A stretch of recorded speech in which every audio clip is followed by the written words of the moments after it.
बिहार में सार्वजनिक मंच पर से कांग्रेसी अग्रणी राहुल गांधी की ओर से प्रधानमंत्री नरेंद्र मोदी के स्वर्गीय माताजी के खिलाफ अशोभनीय टिप्पणी की गई थी, जिसे लेकर भारतीय जनता पार्टी में बेहद ही रोष है। तब वडोदरा में आज भारतीय जनता पार्टी ने इस मामले के मद्देनजर नारेबाजी कर सूत्रोच्चार कर कांग्रेसी अग्रणी राहुल गांधी के खिलाफ तीव्र विरोध जताया गया था और उसी के साथ भारतीय जनता पार्टी के अग्रणी और कार्यकरों की ओर से राहुल गांधी का पुतला दहन करने की कोशिश भी की गई थी, लेकिन उस दौरान पुलिस वहां पर पहुंची थी और पुलिस की ओर से ये पुतला जब्त कर लिया गया था। हालांकि आपको बता दें कि इस दौरान मौजूद सांसद डॉक्टर हेमांग जोशी की ओर से तो यहाँ तक कह दिया गया कि मैं राहुल गांधी के माता सोनिया गांधी से ये विनती करता हूँ कि वो वडोदरा के कारेलीबाग अस्पताल में राहुल गांधी का मानसिक स्क्रीनिंग करवाए, जिससे कि संसद भवन के वातावरण में बदलाव आए। भारतीय जनता पार्टी ने इस टिप्पणी को गुजरात और पूरे देश का अपमान बताया है। तब पार्टी के कार्यकरों की ओर से इस कृत्य की निंदा की गई है और साथ ही राहुल गांधी,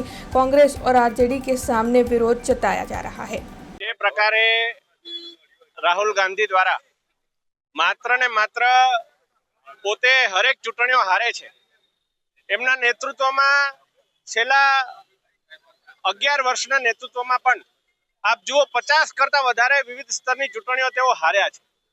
અને ના માત્ર ચૂંટણીઓ પરંતુ સંગઠનનું પણ સ્તર એમનું તળિયે જ્યારે જતું જાય છે ત્યારે હવે તેઓ ખૂબ જ ફ્રસ્ટ્રેટ થઈ ગયા છે અને હવે તેઓ એક અલગ પ્રકારનું નેરેટિવ ચલાવી રહ્યા છે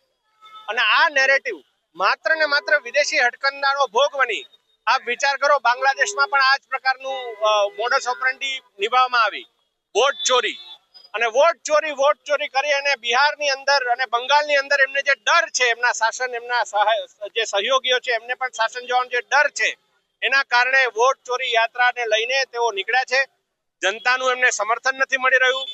મહિલાઓને સાડીઓ આપી, પૈસાઓ આપી અને આ યાત્રામાં બોલાવવામાં આવે છે। યાત્રાની અંદર કાર્યકર્તાઓ પણ અંદર બાકડી જાય છે। ત્યારે ફ્રસ્ટ્રેટ થઈને તેઓએ આદરણીય વડાપ્રધાનશ્રીના માતૃશ્રી વિશે જે શબ્દનો પ્રયોગ કરાવડાવ્યો, હું માનું છું કે આરજેડી અને કોંગ્રેસ એનું આ ખૂબ જ શરમજનક કૃત્ય છે અને રાહુલ ગાંધીજીનું તો માનસિક સંતુલન જ જે પ્રકારે બગડી ગયું હોય, ખોટા જે અનવેરીફાઈડ ડોક્યુમેન્ટ પીપીટીની જેમ આમ સોફિસ્ટિકેટેડ પ્રેસ કોન્ફરન્સ કરી અને જે બતાવી અને ભ્રમણા ફેલાવવાનું જ્યારે કાર્ય કરતા હોય, હું માનું છું કે રાહુલ ગાંધીજીના મમ્મીને મારી વિનંતી છે કે આપ આવો, વડોદરાની અંદર ખૂબ જ સારી કારેલીબાગની અંદર હોસ્પિટલ છે, ત્યાં આપણે રાહુલ ગાંધીજીનું સ્ક્રીનિંગ કરાવીએ, એમની માનસિક પરિસ્થિતિ આપણે તપાસીએ અને અમે લોકો પણ એમાં સાથે મદદ કરીશું। કઈ રીતે રાહુલ ગાંધી વિપક્ષના નેતા તરીકે એમનું માનસિક સંતુલન સુધરશે તો સંસદનું વાતાવરણ પણ સુધરશે। એટલે મારી વિનંતી છે કે રાહુલ ગાંધીજીને કારેલીબાગના આપણા મેન્ટલ હોસ્પિટલમાં એમનું સ્ક્રીનિંગ કરાવી એમની માનસિક તબિયત સુધરે એ બાબતે આપણે સૌએ ચિંતા કરવી જોઈએ અને જે આ કૃત્ય કોંગ્રેસ અને આરજેડી પાર્ટી દ્વારા માનનીય વડાપ્રધાન શ્રી મોદીજી માટે, એમના માતૃશ્રી માટે કરવામાં આવ્યું છે, એ સમગ્ર ગુજરાતનું નહીં પરંતુ સમગ્ર દેશનું અપમાન છે અને ભારતીય જનતા પાર્ટીનો એક કાર્યકર્તા આ વાતને વખોડી રહ્યા છે કે સભ્યતા, વાણીનું મર્યાદા એ ખૂબ જરૂરી હોય છે અને જાહેર જીવનમાં જીવતા કોઈ પણ વ્યક્તિ માટે ક્યારે કોઈ પણ વ્યક્તિ જે પ્રકારના ઉચ્ચારણો ન કરે, એ પ્રકારના ઉચ્ચારણો કોંગ્રેસના મંચ પરથી માનનીય પ્રધાનમંત્રી મોદી સાહેબના સ્વર્ગીય માતાજી માટે વાપરવામાં આવ્યા, આ માત્ર કોંગ્રેસનું કઈક નીચી કક્ષાએ કોંગ્રેસ પહોંચી છે એ તો દર્શાવે જ છે, સાથે સાથે કોંગ્રેસનું ચરિત્ર શું છે એ પણ દર્શાવે છે। આ માત્ર માનનીય પ્રધાનમંત્રી મોદી સાહેબના માતાજીનું અપમાન નથી, આ એ સમગ્ર બહેનોનું, મહિલાઓનું, દરેક માતા બહેનોનું પણ અપમાન છે। મને પૂર્ણ વિશ્વાસ છે કે લોકશાહીની મર્યાદામાં, લોકતંત્રની અંદર વિરોધ પક્ષ હોય, વિરોધની વાતો કરે, પરંતુ આ પ્રકારના નિવેદનો કરીને, આ પ્રકારના વાણી ઉચ્ચારણો કરીને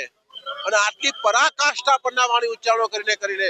જ્યારે કોઈની માતાજીનું આપણે અપમાન કરતા હોઈએ છીએ ત્યારે કુદરત કે ઈશ્વર પણ માફ કરતું નથી। અમારી સ્પષ્ટ માંગણી છે, સમગ્ર ગુજરાતમાં ભારતીય જનતા પાર્ટી દ્વારા, યુવા મોરચા દ્વારા કાર્યક્રમનું આયોજન કરવામાં આવ્યું છે। એકમાત્ર માંગણી કે જાહેર મંચ પરથી રાહુલ ગાંધી માફી માંગે અને જો માફી નથી માંગતા તો સ્પષ્ટ દેખાય છે કે કોંગ્રેસ પોતે આ માને છે, કોંગ્રેસનું આ ઓફિશિયલ નિવેદન છે અને આ અપમાન દરેક માતા બહેનોનું છે। ત્યારે આગામી દિવસમાં સમગ્ર દેશની માતા બહેનો પણ કોંગ્રેસને જડબાતોડ આનો જવાબ આપશે। हमसे जुड़े रहने के लिए हमारे YouTube चैनल को सब्सक्राइब करें और नई वीडियो की नोटिफिकेशन के लिए बेल आइकॉन को दबाएं।